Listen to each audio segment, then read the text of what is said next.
The storm had cleared, leaving the Denver sky scrubbed clean, a pale blue that made everything seem sharper, almost too honest. The kind of morning where you expect calm. But calm isn't what I felt when I turned into my own driveway. My Titan RV sat crooked, its nose angled toward the lawn as if it had been forced into place by hands that didn't care. The side door was ajar, hanging with a gap that shouldn't have been there. And in that instant, before I even stepped out of my truck, something in my gut sliced cold and certain. Something was wrong. I walked up the path, keys clenched in my hand, and that's when I saw her.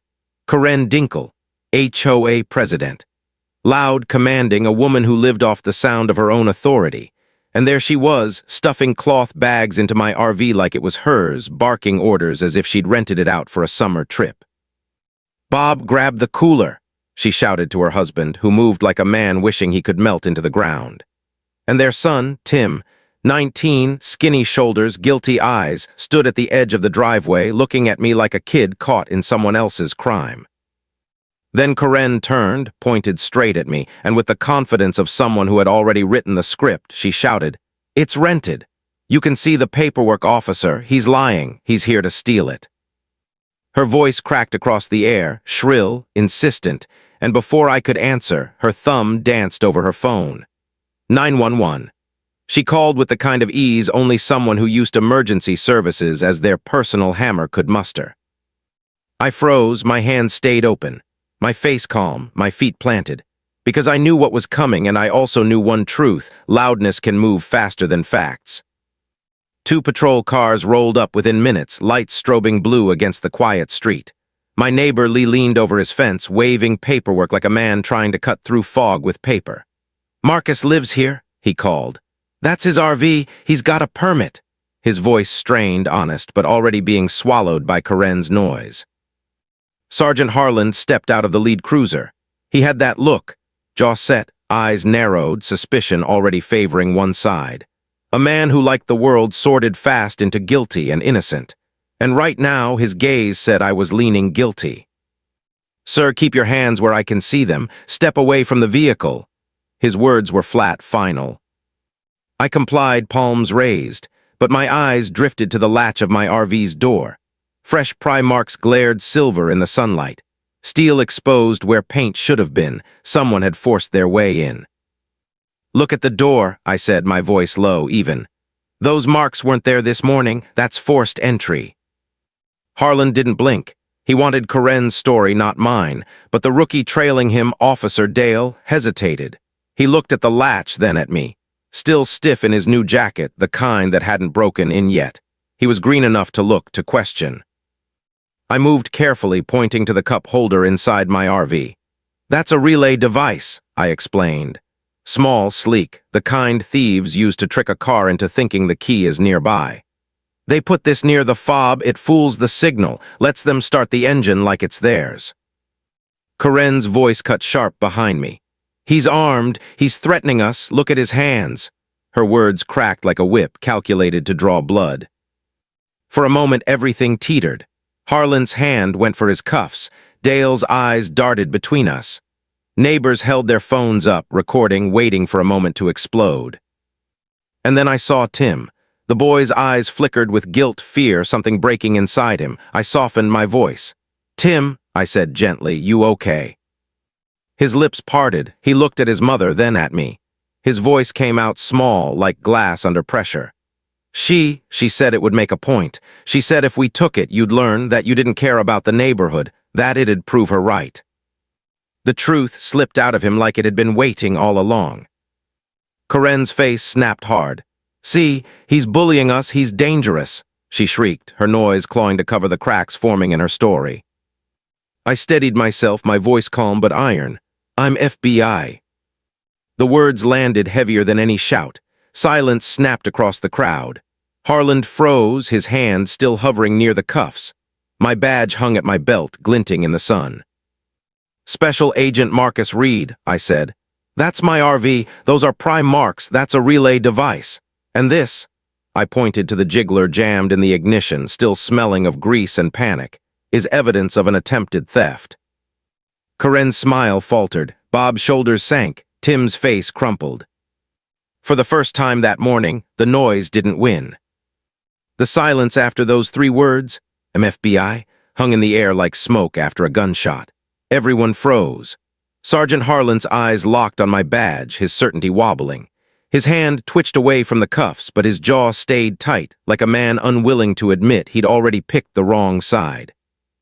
Karen's face twisted, red blotches climbing her cheeks. "He's lying," she barked, louder, sharper, desperate. "That's not real, he forged it, he's pretending." But her voice trembled, and in that tremble the neighborhood saw the first crack. I kept my tone measured, calm, quiet steel. "These pry marks on the latch, they're fresh. This relay device, it was inside my RV. And that jiggler jammed in the ignition, that's how thieves steal vehicles. This isn't noise, this is evidence."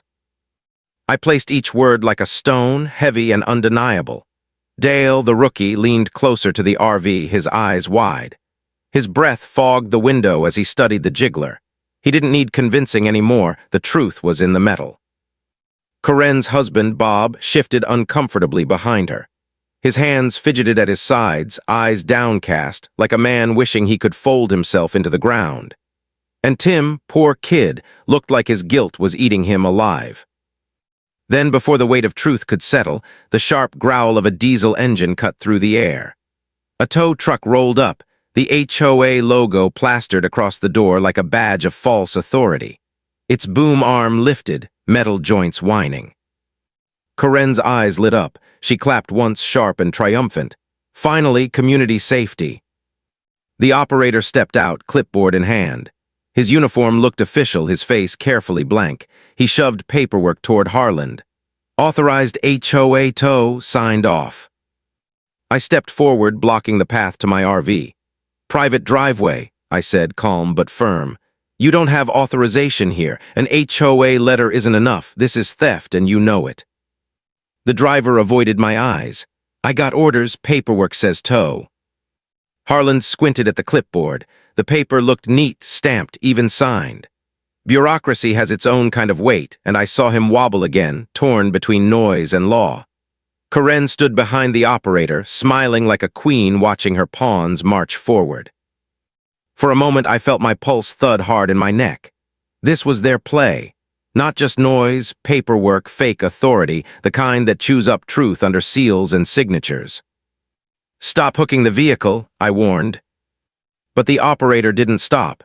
His hands moved quick, practiced. Chains rattled, hooks latched, the steel boom began to lift. Dale stepped in, hand up. "Sir, kill the winch." The operator hesitated. Engines idled, neighbors recorded, phones caught everything. The sound of Karen's voice cut through again, sharp and triumphant. "Yes, finally, rules matter." And then the Titan lurched.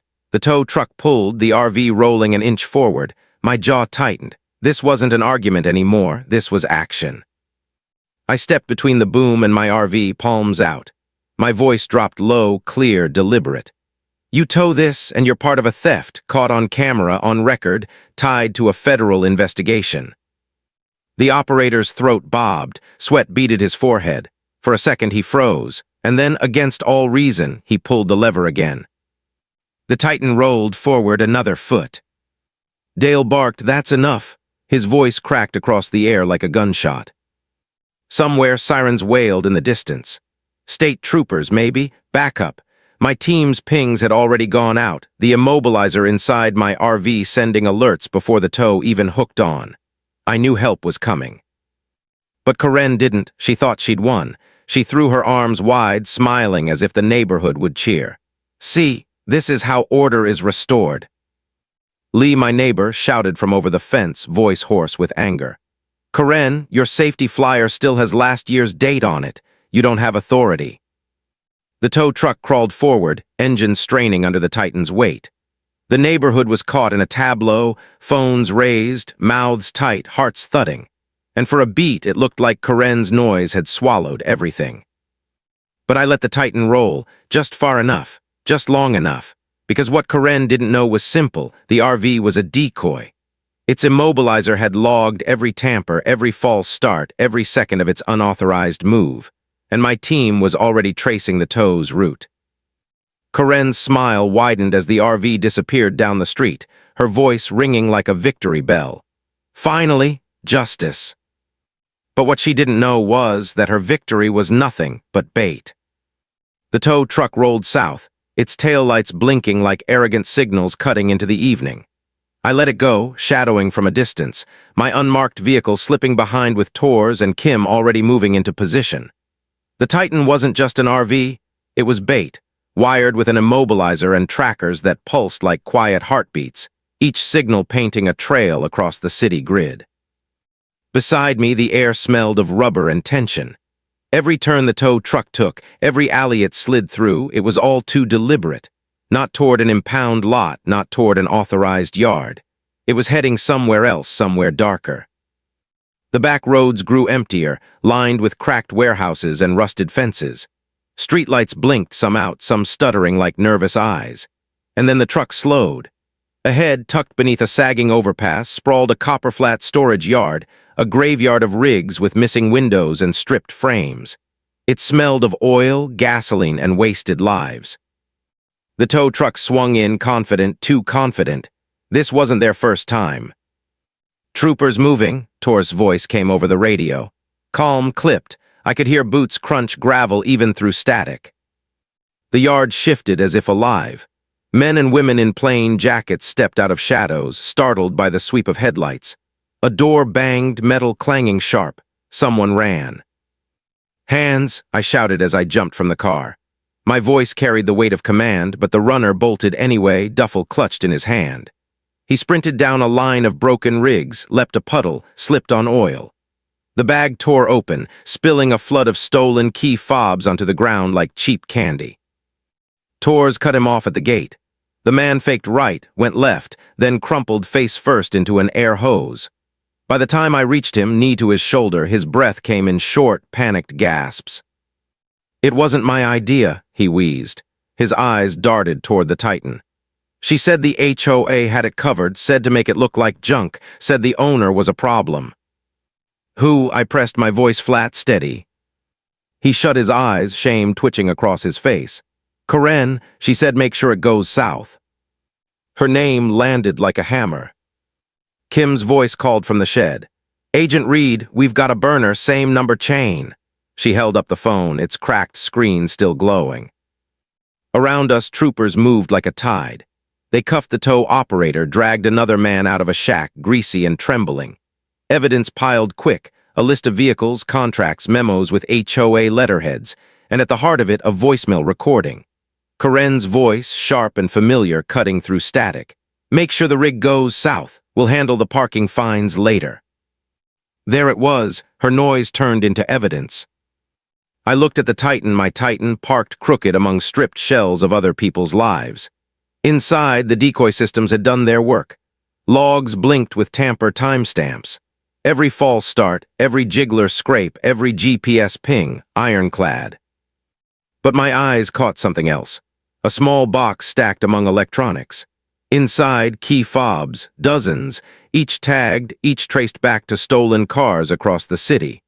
Karen's name scrawled on one inventory list in her neat handwriting. Tim's voice cracked in my memory. Mom wanted to make a point. She said it'd be the perfect target. The weight of it all pressed heavy. This wasn't just HOA noise anymore. This was conspiracy, theft, a ring that ran deeper than suburban politics. Neighbors had always thought Karen was just loud, just petty. But noise can hide ambition. And tonight, her ambition had led her straight into federal custody. The tow operator cursed under his breath as cuffs clicked shut. "We just hook what they tell us. HOA said it was authorized." "No," I said, voice low, final. "Karen said it." And for the first time, his face crumpled with the truth. Back at the neighborhood, word would spread fast. Phones had caught enough, whispers would catch the rest. Karen's smile, the smug tilt of someone who thought volume could bend reality, would falter when this evidence landed. I looked down at the runner, still panting, his duffel half empty. "You just had to fake the start, didn't you? Just had to make it look like I didn't belong." He nodded weakly, shame clouding his face. "She said noise was enough. She said you'd fold." But noise wasn't enough. Not this time. not against timestamps, fobs, and a trail of lies turned paper. I stood, breath even, heart steady. The Titan's immobilizer light blinked from the dash, patient and stubborn, a quiet witness to everything. And for the first time in weeks, I felt the tide shift. The evidence was speaking, and evidence never shouts, it just wins. The night after the sting, the neighborhood felt different. Windows that had once stayed politely shut now cracked open, blinds tilted, voices whispering into the dark. News spreads fast when it carries shame. Karen's name rippled through the block like a secret too heavy to stay contained. By morning, the HOA called an emergency meeting. The email was stiff, formal, agenda, address recent events and review enforcement procedures. But everyone knew what it meant. The president's chair was shaking. The community center buzzed like a hive when I walked in. The smell of sanitizer mixed with pizza boxes stacked on the side table. Neighbors filled folding chairs, their faces tight with suspicion and curiosity. Some looked at me like a lifeline. Others kept their eyes fixed on the floor, unwilling to pick sides. Karen swept in late, red lipstick sharp, posture stiff as armor. She sat at the head of the table, gavel clutched in her hand like it was the last tool she had to command order. Bob trailed behind, shoulders slumped, a man shrinking under the weight of too many compromises. And Tim, his eyes rimmed with exhaustion, took a seat against the wall, avoiding her gaze. The treasurer cleared his throat. Per Bylaw 7.3, misuse of emergency services is grounds for removal. Karen slammed the gavel once hard. Out of order. This is a smear campaign. I acted for the safety of this neighborhood. Her voice carried, but the room didn't sway like it used to. Authority sounds hollow when it's cornered. I stayed at the edge of the room, quiet, letting the truth do the work. Tor set up a projector, dimming the lights. The first clip played, Karen, in my driveway, calling 911, pointing at me like a thief. The shrill insistence of her voice filled the speakers. Murmurs rose, someone gasped, another shook their head. Karen slammed the gavel again. This is taken out of context. But then Tors played the next piece, the voicemail. Her voice unmistakable, sharp and damning. Make sure the rig goes south. We'll handle the fines later. The room went still. Even the old air conditioner seemed to stop humming. Karen's face flushed a deep, blotchy red. That could be anyone, deepfake, you can't prove. Bob stood slowly, his voice trembling. I signed the tow paper. His hands shook as he held the microphone.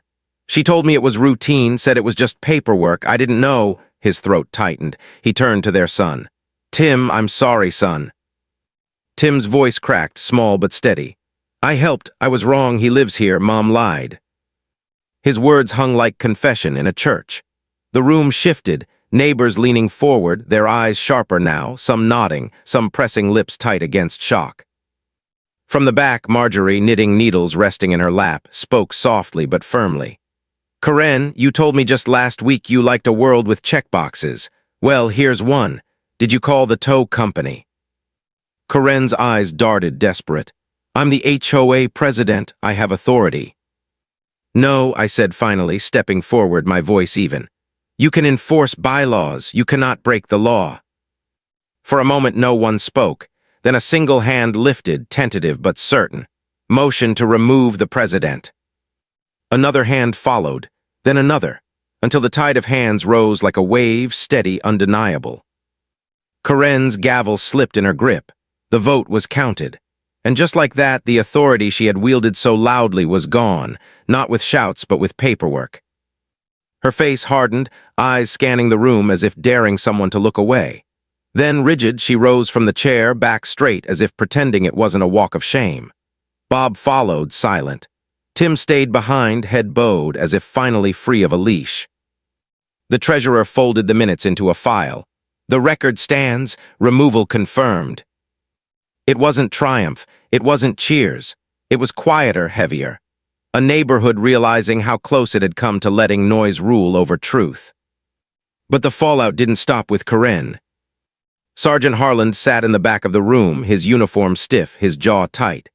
He'd watched the clips too, watched himself ignore marks, tools, and evidence, choosing noise over fact. His phone buzzed, the sound cutting sharp in the silence. He looked down, his face blanching. Internal affairs. His suspension had arrived. For the first time, his eyes met mine, not with hostility, but with something smaller. Regret. The room emptied slowly, chairs scraping, murmurs rising like the aftershock of an earthquake. Neighbors avoided Karen's old seat, as if it still carried the sting of her voice. Outside, the evening light stretched long shadows across the sidewalk. Kids rode bikes again, laughter thin but real. The Titan sat in my driveway, straight this time, secured with new locks, its immobilizer light blinking patiently. Noise had tried to bury truth, but the truth had endured. And yet, as I stood there, coffee cooling in my hand, I knew it wasn't over. Karen's voice had been silenced in that room, but people like her rarely accept silence for long. The morning after the vote, the air on our block felt strange. Calmer, yes, but edged with unease, like the silence after fireworks when you still smell smoke. Neighbors nodded to me from their porches, some grateful, others careful. People who had once avoided my eyes now lingered, as if hopping proximity to truth might wash away their own guilt for staying quiet too long. Karen's house, though, was shuttered. Curtains drawn tight, blinds snapped closed. The kind of silence that didn't mean peace, it meant plotting. The law, however, doesn't wait for curtains to open. At the precinct, evidence was spread across the table in careful rows. Primarks photographed, relay device bagged and tagged, the jiggler still carrying the faint smell of grease. The burner phone glowed with text chains, its voicemail file copied and signed. And there in the center sat the HOA paperwork with Karen's forged authorizations. Every piece carried weight, quiet weight. Torres leaned back in his chair, smirking. Noise doesn't leave fingerprints, this does. Kim rubbed her temples. Her voice on that voicemail is a nail in the coffin. I didn't smile, not yet. Karen was out on bond, and people like her didn't just go quietly. They pivoted. They reinvented noise. Still, the case was strong. Conspiracy to commit theft, false reporting to 911, motor vehicle tampering. Paper stacked on paper, and each sheet pressed harder against the idea that volume could bend truth. That afternoon, Tim showed up at the station. He looked smaller than 19, shoulders hunched, hands stuffed in the pockets of a hoodie too thin for the Colorado chill. His eyes carried a weight far older than he was. He faltered, voice barely above a whisper. I needed to say I'm sorry. We sat across from each other, a table between us. No cuffs, no spotlight, just two people and the thin thread of honesty. You already did the hard part, I said. You told the truth when it mattered. His throat worked as he swallowed. My mom, she made it sound like it was for the neighborhood, said rules didn't mean anything if people like you ignored them, said I'd finally be useful if I helped. He looked down at his hands, pale and trembling. I just wanted her to see me, not as a mistake, not as less. The words cracked something in me. Not because I hadn't heard them before. Kids pulled into things they didn't understand, carrying guilt that wasn't truly theirs. But because of the rawness in his eyes. Tim, I said quietly, people will use you if you let them. They'll dress it up as pride or duty or belonging. But the truth, you already did the right thing, you stepped out of it. That's more than most people twice your age would do. His eyes filled, but he blinked the tears back hard. Do you think they'll come after me? My mom, my dad. I paused. The easy answer would have been no, but honesty matters even when it hurts. I don't know, but I do know this: truth makes the noise die faster than lies ever will. He nodded, lips pressed tight, like a boy trying to carve manhood from regret. When he left, I watched him walk down the precinct steps, sneakers scuffing the concrete. Fragile, yes, but maybe also stronger than he knew. That night, the neighborhood buzzed again. Karen was spotted packing her porch, phone pressed to her ear, red lipstick smudged. Bob sat in the driveway, hands folded like a man praying without words. And Tim lingered by the mailbox, staring at nothing, as if waiting for a world where his mother's voice didn't drown everything else. Inside my own house, the Titan sat steady in the driveway, its immobilizer light blinking the same slow rhythm as always. Patient, unshaken. Susan poured coffee, slid a mug across the table to me. You think it's over? She asked. I stared at the mug, steam curling upward. With Karen? No, people like her don't let silence stay. But with Tim, maybe it's just beginning. Maybe he finally gets a chance to be louder than she is without ever raising his voice. Susan reached for my hand, her grip soft but sure. Then that's worth something.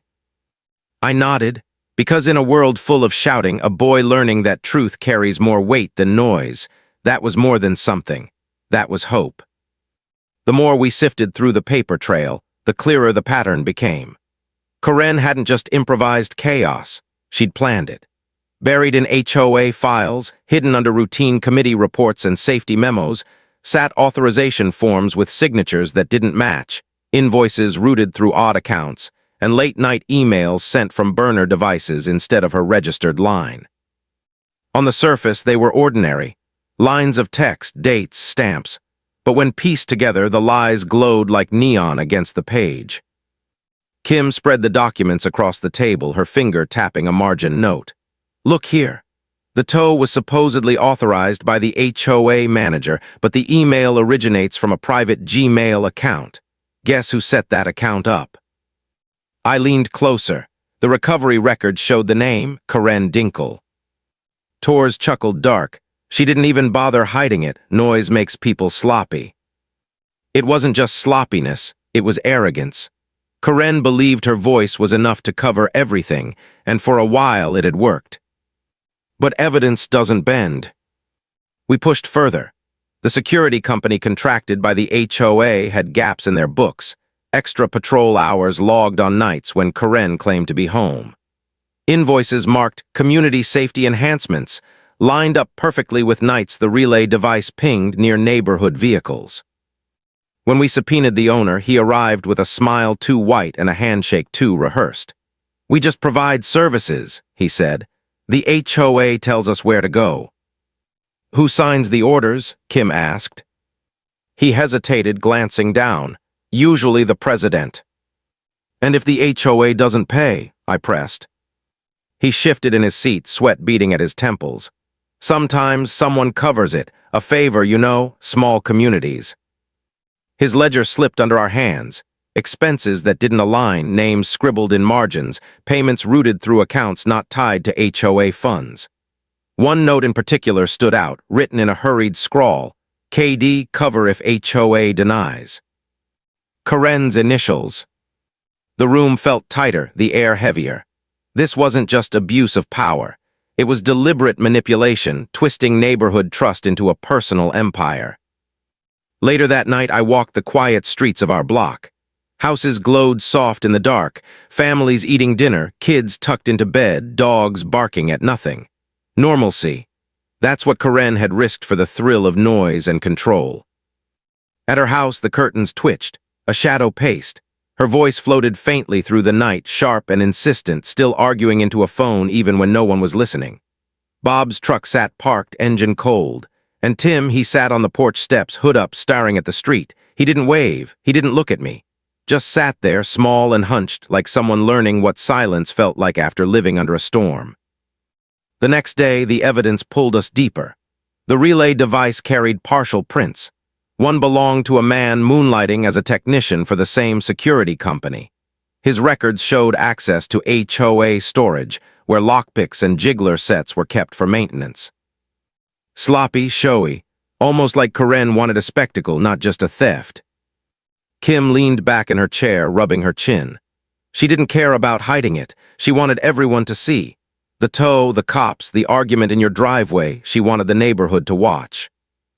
Tors nodded, because if they watched, she could shout loud enough to drown the details. Noise as performance, a spectacle disguised as enforcement. But there's something about paper, it doesn't perform. It just sits, waiting to be read. We drafted warrants, building the case layer by layer. Each timestamp, each forged signature, each gap in the ledger. By the time we were done, the story told itself. Karen wasn't just loud, she was criminally loud. And yet, part of me couldn't shake the image of Tim. The boy had cracked under pressure, confessed because he couldn't carry the weight of her voice any longer. A 19-year-old pressed into schemes he didn't understand, desperate for approval that never came. Bob, too, lingered in my thoughts. A man who had signed papers without reading them, who had let noise dictate his choices. Weak, yes, but not malicious, just swallowed by a voice that had always been louder than his own. That's the danger of people like Karen. Their noise doesn't just drown out neighbors, it drowns their own families. As the warrants finalized, Tors leaned across the table, his eyes sharp. "You think she folds when this hits?" I shook my head. No, people like her don't fold, they double down until the cuffs are on. And somewhere deep in me, I knew that was true. The night of the raid came cold and still, the kind of air that feels metallic in your lungs. Stars glittered above Denver like quiet witnesses, patient and sharp. My team gathered in the cul-de-sac just past midnight, unmarked cars sliding into place with headlights off. State troopers flanked the street, boots crunching softly on frostbitten pavement. The warrants were folded in my pocket, crisp and heavy. Each page was a nail in the coffin Karen had built herself, word by word, signature by forged signature. Karen's house glowed faintly, one upstairs light on. A shadow moved across the curtains, her packing phone pressed to her ear even at this hour. Noise doesn't rest. We approached the door in formation. Tors on my left, Kim on my right, troopers securing the perimeter. My fist rapped once, twice, firm, not theatrical, just final. The door opened sooner than expected. Karen stood there in a robe, red lipstick still sharp, eyes wide and defiant.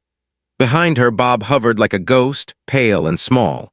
Tim sat on the stairs, hoodie drawn up, watching like someone already older than his 19 years.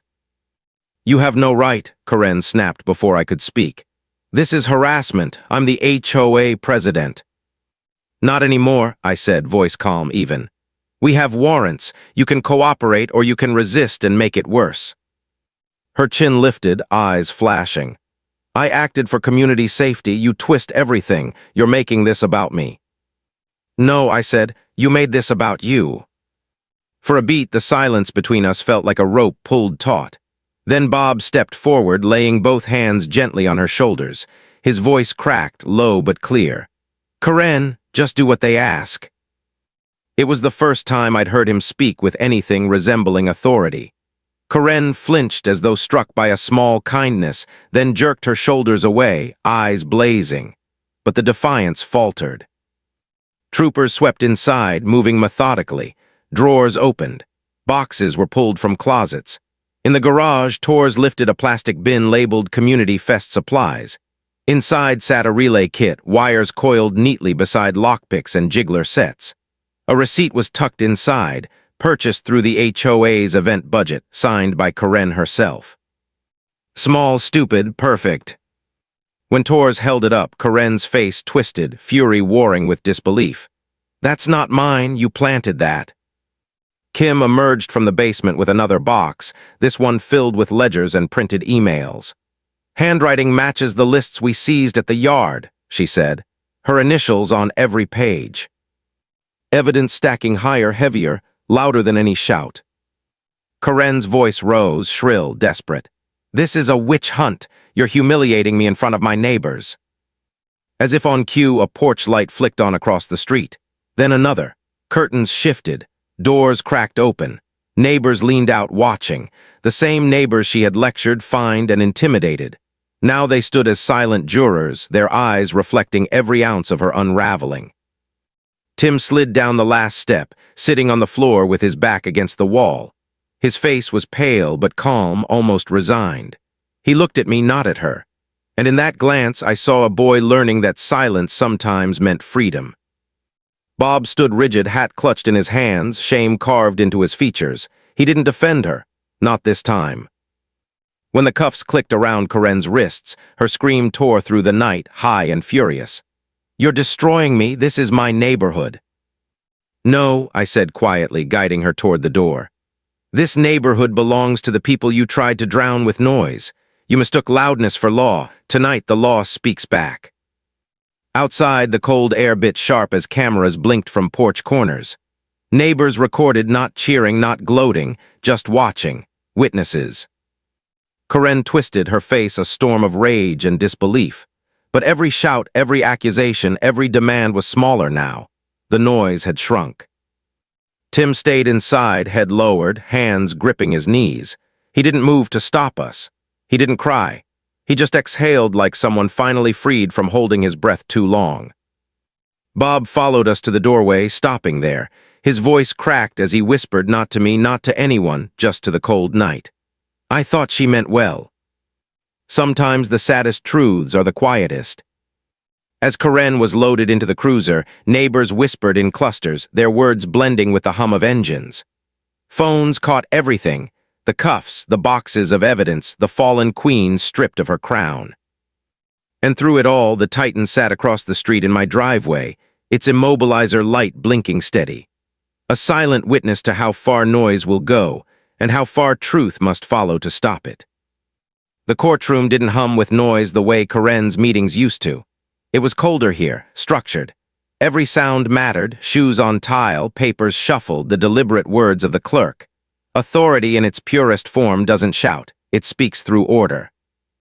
Karen sat at the defense table, her lipstick faded now, her face pale beneath the harsh lights. The gavel wasn't in her hand anymore. Instead, a chain of charges weighed heavy: conspiracy, false reporting, attempted vehicle theft. Her lawyers spoke, their voices smooth but strained, trying to spin her actions into misunderstandings, exaggerations, community overreach. But the evidence didn't bend. The voicemail played again, echoing in the hushed courtroom. Make sure the rig goes south. We'll handle the parking fines later. Her voice, her words, unmistakable. Neighbors filled the benches, some leaning forward, some sitting stiff, all of them forced to listen to the voice they'd once obeyed. A voice that had fined them, scolded them, called 911 on them for minor infractions. Now stripped bare, it sounded less powerful, just desperate. Bob sat behind her, his hat clutched in his lap, his eyes damp but steady. He wasn't defending her anymore. He was enduring her. Tim sat beside him, shoulders squared, not hiding. There was something new in his face, not pride exactly, but the first glimmer of ownership. When his name was called, Tim stood, his sneakers squeaking against the tile. His testimony was halting, voice cracking at times, but true. He admitted his part, the envelope, the lies, the weight of his mother's orders. But he didn't hide behind excuses. He said the words as they were. She told me if I helped, I'd matter, that I'd finally be useful. But it wasn't about safety. It was about her being right. I was wrong. I'm sorry. The silence after his confession was heavy, but not hostile. It was the silence of a community watching a boy grow up in real time. Karen turned on him, eyes sharp, betrayal cutting deeper than the charges. Timothy, how dare you? But her voice broke halfway through, shrill, collapsing into cracked. Even her noise couldn't fill the courtroom. The judge didn't need speeches. The evidence was enough. Sentencing was postponed, but the gavel's strike carried the weight of inevitability. Outside the courthouse, cameras flashed, reporters shouted questions. Karen's voice tried to rise above them, declaring innocence, declaring persecution, declaring anything that might still catch the wind. But her words scattered. No one clapped. No one followed. The noise was smaller now. Weeks later, the neighborhood gathered again, this time for an ordinary HOA meeting. Pizza boxes on the side table, papers shuffled, the air filled with the soft murmur of small talk. There was no podium drama, no shrieking lectures. Just neighbors voting on budgets, discussing landscaping, deciding whether to fix the pool filter before summer. Tim was there, not at the table, but helping set up chairs. He moved quietly, but with purpose. He'd gotten a part-time job at a mechanic shop, greasy hands and tired eyes, but honest work. When I passed him a clipboard, he looked at me with something fragile but steady. Thanks, he said softly, for not giving up on me. You did the hard part, I answered. You told the truth. He nodded, lips pressing tight, and went back to stacking chairs. A boy turning into a man, not through noise, but through small, stubborn steps. Harlan, too, crossed my path weeks later. Suspended, thinner, humbled. He held a folded letter in his hand, apology weighing his features. You changed how I see things, he admitted. I didn't give him comfort, just honesty. Follow the facts next time, not the loudest voice. He nodded, and maybe he meant it, maybe not, but at least the seed was planted. At home, Susan slid a note under my coffee cup one morning. You did good. 3 words, no noise, just steady truth. The Titan sat in the driveway, chrome gleaming under the streetlight, immobilizer blinking its patient rhythm. Tested, tampered with, but intact. A reminder that quiet systems endure where loud claims fall apart. Sometimes late at night, I'd think about Karen, how she confused authority with righteousness, how she wielded noise like a weapon until it turned back on her. People like her don't vanish. They reappear in softer forms, new voices, new excuses, but the lesson holds. Loudness can persuade for a moment. It can bend attention. It can make neighbors hesitate, officers waver, families fracture. But evidence doesn't flinch. It doesn't shout. It waits. Patient, stubborn, undeniable. You can outshout a person. You can't outshout a timestamp. That was the lesson of the crooked driveway, the relay device, the jiggler in the ignition. The lesson of a boy who cracked under pressure and chose truth. The lesson of an HOA president who thought volume was enough until paper and circuits told the real story. Evidence beats noise, always. And when the neighborhood finally exhaled, when kids rode bikes again and sprinklers clicked in quiet yards, I knew the fight had been worth it. Not because I'd won, not because Karen had lost, but because, for once, the quiet had finally mattered more than the shouting. You've heard this confession, now wait until you hear the next one.